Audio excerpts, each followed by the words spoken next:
Նիկոլ Փաշինյանը վերջի շրջանում ընտրություններից հետո ամեն օր գրեթե ասում է, որ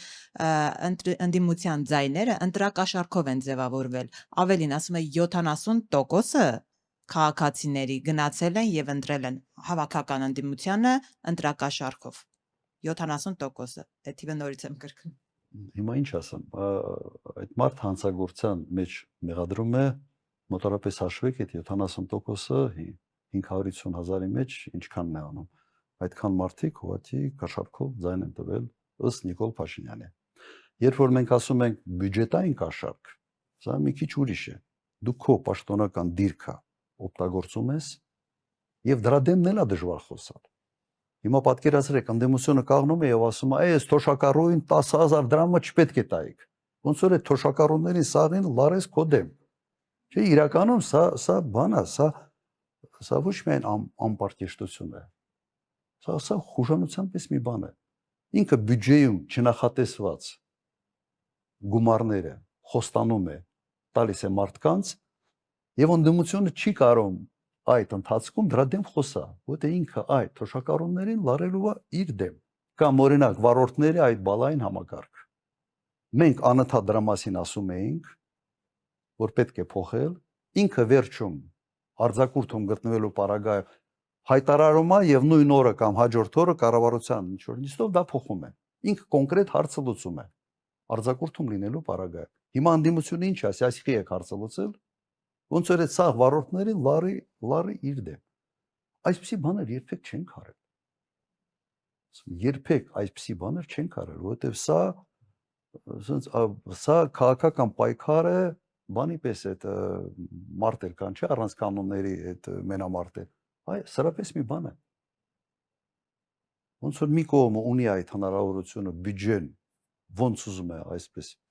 խաղա այդ բյուջեի հետ, ֆոկուսներ անի բյուջեի հետ, ընդդիմությունը ստիպված, այսպես ասենք, դրա դեմ չի կարող խոսա ընտրական այդ process-ների ժամանակ, բայց ինքը մեղադրում է ինչ որ ընտրակաշառքների մեջ։ Սա աբսուրդ մի վիճակ է։ Միլիարդ դոլարի չափ մոտավորապես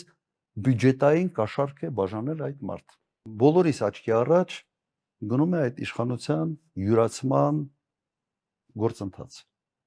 Մենք տեսանք, թե ինչ կատարվեց ԲԴԽ-ի հետ, մենք տեսանք հակակոռուպցիոնը ինչով զբաղված, մենք տեսնում ենք Սահմանադրական դատարանը ինչ ճանապարհով զավթեցին։ Սա մի խնդրեմ է, որը պետք է սթափեցնի մեր ժողովրդին։ Սա վերջը շատ վատ է լինելու Հայաստանի Հանրապետության համար, շատ վատ է լինելու։ Եվ բոլոր բռնապետերը այսպես աստիճան դարել են բռնապետեր։ Հիմա մենք ունենք այն ինչ ունենք այսօր։ Եվ սրա դեմ պետք է առնել։ Պարոն նախագահ, այս հարցը չեմ կարող ձեզ չտալ, որովհետև վերջին շրջանում ամենաշատն է շրջանառվում։ Ի վերջո մանդատները վերցնելու եք, թե ոչ։ Կա խոսակցություն, հա, ընդդիմադիր ուժերի հետ այս թեմայով, թե ոչ, թե սպասում եք ՍԴ-ի որոշմանը։ Ես իմ կարծիքը նաև հրապարակային եմ ասել, դեռ որոշում չկա, ես կարծում եմ որոշումը նաև պետք է սպասենք Սահմանադրական դատարանից հետո, որտեղ դեռ ինչ որ հույս կա, որ կարող է ԲՀԿ-ն իր մանդատների տերը դառնալ։ Հակառակ դեպքում ուղղակի այս ընտրությունների լեգիտիմությունը 0 է։ Զորոյական է դառնալու։ Սա ուղղակի ակնհայտ է։ Բայց իմ մոտեցումը ես ասել եմ, եթե պայքարը մտադրված ենք շարունակելու, ուրեմն պետք է ունենալ